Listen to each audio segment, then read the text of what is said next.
in looking at the education system in our nation right now with Common Core curriculum in Texas, we're battling CSCOPE. How do you see the infiltration into the education system as a national security threat with what we're finding? This is about the common education system and it's seeping into our education system through textbooks, curriculum, etc. It's the same phenomenon that we see even at this conference itself, that people are very anxious not to appear bigoted and racist, and so they court Muslim groups that they believe to be moderate. And I'm not saying there are no moderate Muslims and no Muslims who don't want to kill us. I'm very glad that there are Muslims who don't want to kill us, and I know there are lots of them. The thing is, though, that there are many groups that are not moderate at all, that have the same goals as the Al-Qaeda groups and all the others that are involved in violent jihad, but they're just achieving those goals by different means.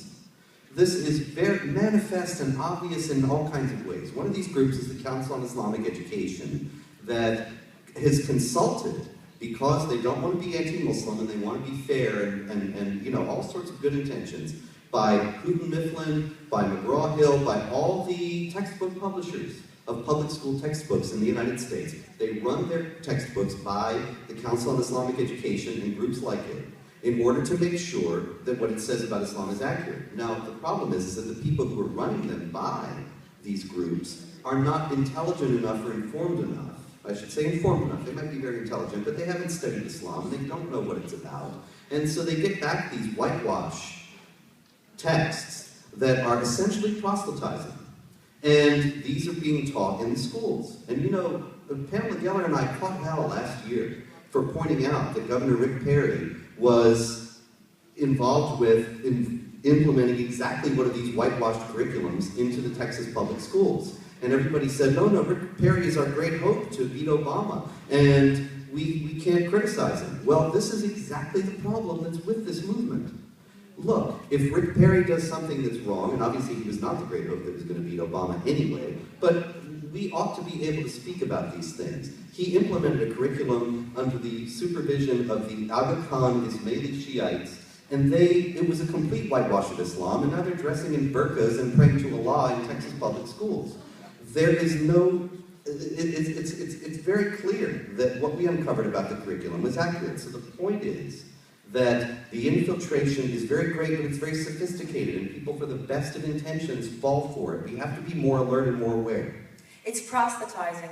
There's nothing about the 1,400 years of jihadi wars, land appropriations, cultural annihilations, and enslavements. No, it's proselytizing. And it's up to you to get on the school board. It's up to you. You have to. No one is going to save you. You are going to save you. You have to get on the school boards, the precincts. You have to get involved. I mean, this is the whole idea of America anyway, that we govern ourselves. But that's the answer. You can't throw up your hands and say, oh, this is terrible. You have to get involved. You have to open up your mouth. And by the way, be ready to be targeted, smeared, and libeled. Yeah, I just want to also bring out the fact that Saudi Arabia has been funding some of the Western world's highest, most prestigious, highest level of education on issues relating to the Middle East and the Muslim world. So we're getting a very incomplete, to say the least, picture and slanted picture. You know, Harvard, Oxford, Georgetown here in this city has the Prince Ali bin Talal Center, named after the Saudi prince who funded it. And this is a university that trains our foreign service corps.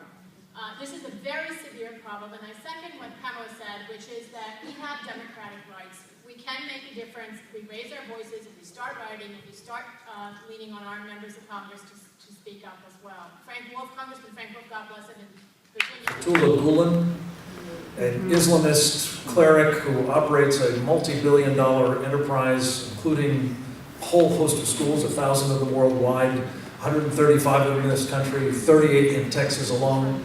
You can fight them when they come to your school board and ask for public funding as a charter school. We just did it in Loudoun County. Just be